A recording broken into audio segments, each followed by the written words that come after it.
Welcome to the organizational change section in the Accelerator. Today we're going to be talking about the values to behavior board, which is an evolution on the generic company values that you might be doing every year, probably every 5 or whenever you decide to do a rebrand. So it's incredibly important to do because it's a periodical exercise that does the following in that level of importance. So we're actually just going to dive into each of these now. So number 1, ensuring that individual behaviors are articulated by that team member. So it's not the manager constantly telling them this is exactly how you do your job. It's that worker saying it in their own words. So in this instance, there's an added level of depth because they go, well, what's important to me?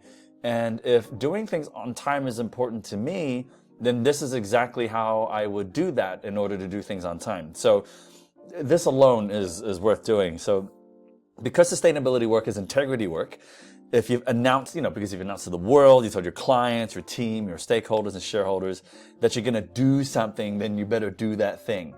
And to help gain clarity in exactly what you're going to do according to your values, well, you have to articulate them, right? So this step is critical in business and sustainability work. Number 2 is to help your team self-manage their own behaviors by reading the behaviors and the answers of others so they can start aligning and going, oh, I totally misunderstood what everybody else meant by being punctual. I thought it was just about coming on time to work. I didn't realize that people come 5 minutes early so that they can make sure they're at the right meeting place or that they're preparing for the meeting and they're reading things. That's what they mean by being punctual at this company, right? And number 3 is to help you calibrate and come back to your values, again, in a periodic manner, because as you start working or as things get really great or really difficult, you can start leaning away from the core values of what your organization was started to begin with. And your customers feel that, and it comes off in your communication, it comes off at your events. So when you have an opportunity to come back to your values every quarter, even just to reread those answers and go, that's right, this is what I'm about, this is what we believe in, it can help sort of redirect and guide people back to the sort of aha moment and go, right. This is who we are, this is what we're about. And then lastly, it helps onboard new team members into your culture faster. So they get to read about what all their colleagues believe in and do and values before having hours of conversations and mental thoughts about how to fit in. Way easier. You might be thinking, hey, sounds really good. How does it actually work? And is it actually too good to be true? Because it sounds potentially quite complicated. So don't worry, it's actually quite simple. There are 3 questions that you got to ask. So why are you at the company? What are the values that are important to you about this company? And what do you do to embody those important values? So why are you at the company? Now, typically you're going to get compensation and benefit related questions, which are expected because they couldn't even be at your company if you didn't have a package that serves them. But you'll want to get further. So whoever facilitates these discussions, whether it's their supervisor or HR, will need to hold space and ask a little bit more. Like, what about the missions or work here that attract you? And you want to give them the opportunity to process this and their own curiosity. So each thought helps them to unpack and organize their feelings and thoughts in the work-related area of their mind. So if there's no interest, that's really good to know. Because at this point, they're already hired, so it's an important note for your recruitment. Or if the industry isn't sexy, you might decide that that's okay and then just move on to the next question, which I'll show you in the example shortly. Number 2, what are the values that are important to you at your company?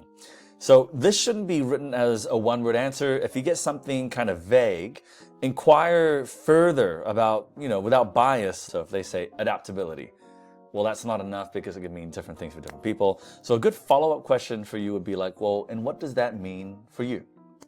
Right? So if for you, don't give one-word answers. And if you find your team members doing that, encourage them to say, well, what does that look like? What do you mean by adaptability? And number 3, what do you do to embody those values?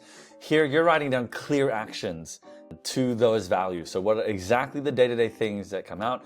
And a nice tip for this is to sort of write that as if you had to rewrite your whole job description in your words, according to what those values that you said above. So if you said adaptability, then you said, well, I guess that means in my decision-making, that's a big part of my role, my decision-making, being adaptable looks like X, Y, Z. We're gonna dive into a little example here with me because some other people's answers are still a bit vulnerable, so I'm giving you mine. And same with our clients, but I've got one sample from a client that came up this morning, actually, so we'll dive into that in a moment. So for me personally, why I'm at the idea, now because I'm the owner, I've got two different sort of answers. The first one is because I love to lead teams and coaches and professionals to transition organizations globally to become regenerative in a manner profitable and scalable. So that's really clear. So my team members reading that will go, oh, that's why he's doing this. That's pretty clear. That's why he's running the company. I can get behind that. Or I believe in that too, so that's why I've chosen to work with him. And for me, I'm at the idea because I believe that it gives me the greatest freedom and capacity to accomplish my missions. So if you are the leader reading that, so this one up here is more from the owner's perspective.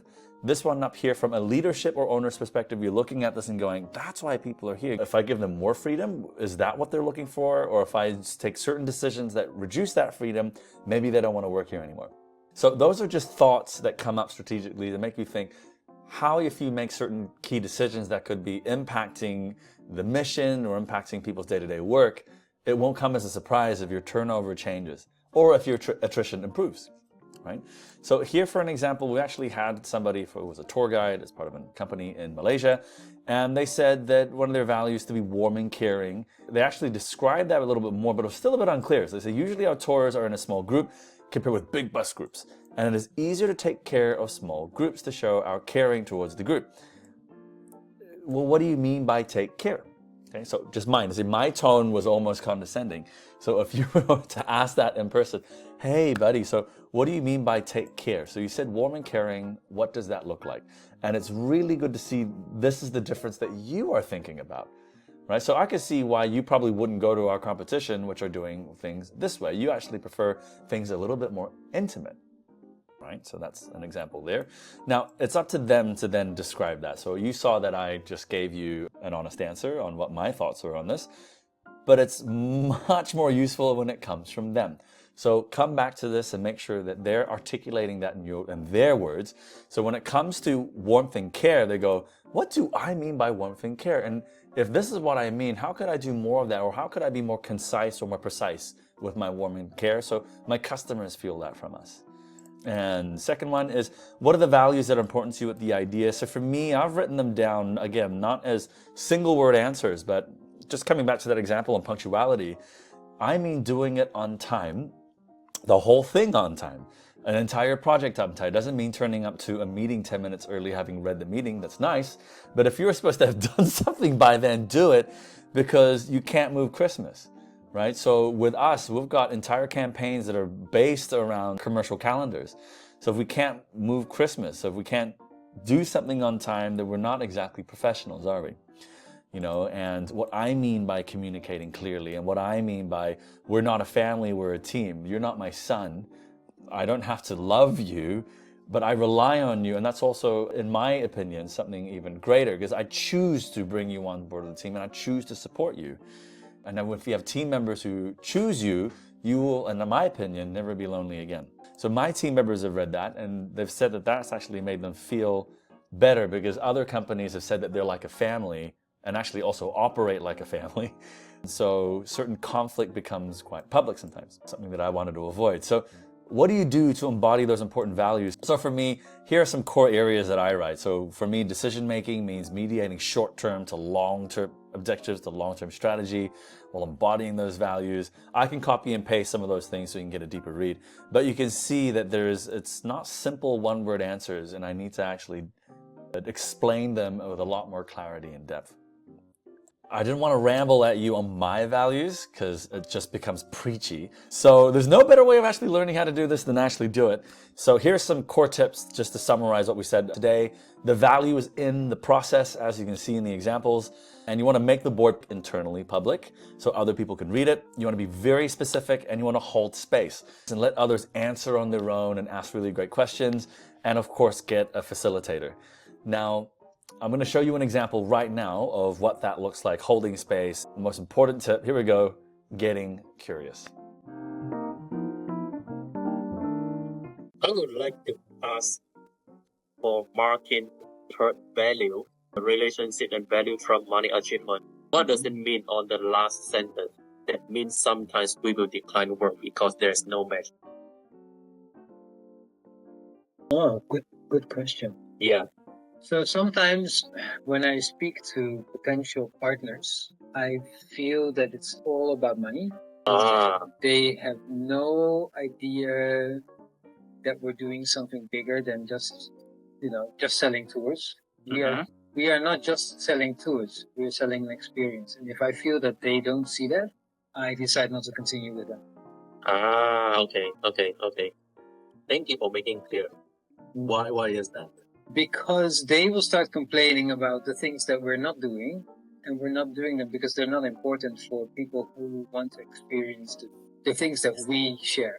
So basically, they'll give me a headache, and they will not get an experience that they want to get out of it because they already don't align. They're by talking to me, I already know that they're not aligning with what we care about. This avoids you wasting time and future stress. Yeah. So I hope that session was helpful for you today. If you have any questions on that, feel free to send us a direct message. Otherwise, I look forward to seeing you in our next video.